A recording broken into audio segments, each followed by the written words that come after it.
I'm Alice Middleton. I'm captain for the women's rugby team here at Cambridge University, and I play fullback.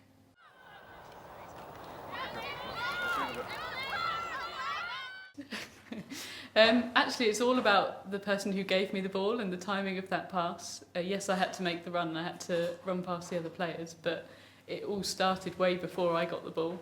It was the way that Emily McNally passed it hidden behind what she was doing, and Anna Wilson ran the line that everyone else was following, expecting Anna Wilson to get it. So it was much more of a team try than it looks like, I think.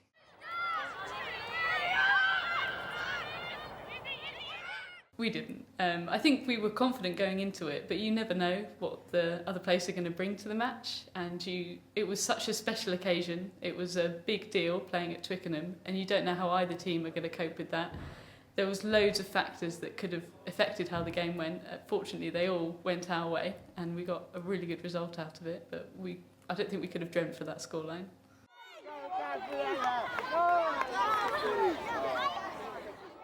I guess I expect so. You have to think that they'll try and prevent the things that we did last year that worked. There would be, I guess, silly not to. But that doesn't mean necessarily that we can't exploit other things. We've got loads of options within the team, loads of really strong players that we can get some tries out of. You know, it wasn't a one-woman game last year by a far stretch. Like I said, the try that I scored that looks like an individual try wasn't at all.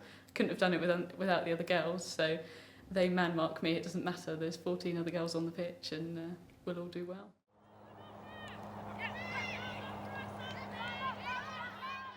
I do think it definitely has. So many people have spoken to me about the difference it makes that that our matches at Twickenham now, and everyone says positive things about it. They think that it's fantastic for women's rugby, and they don't understand why it didn't happen sooner, which of course is nice to think that, you know, it could have happened sooner, but actually what's important is that we're there now. I think that the fact that it's also on the BBC puts it on the big stage, and the fact that everyone talks about it, you know, it just amplifies itself, it snowballs and makes it a really exciting thing to be involved with. Definitely, I think we see ourselves on the team. There's more and more people coming in to try rugby, having not tried it before, coming across from other sports, or even people who haven't really got a sporting background, but also just watching what happens on social media, in the news and things like that. Things about much more grassroots rugby happening, much more younger girls teams, which weren't really a thing when I was a kid. I struggled to find a football team, let alone a rugby team. So that's really exciting, and I just see more and more of women's rugby publicised everywhere, really.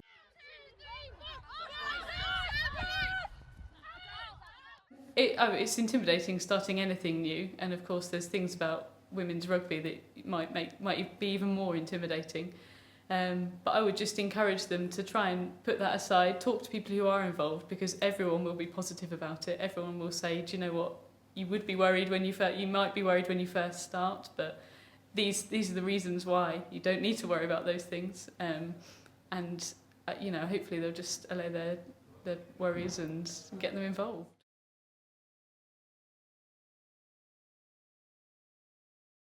Yeah, so Lucy Cavendish College have been so supportive since Twickenham last year, and actually all throughout the time I've been playing rugby. Since the match last year, I got so many supportive emails, so much positive feedback. I'd be walking around college and the porters and everyone were just being like, oh my gosh, we saw what happened at Twickenham, well done.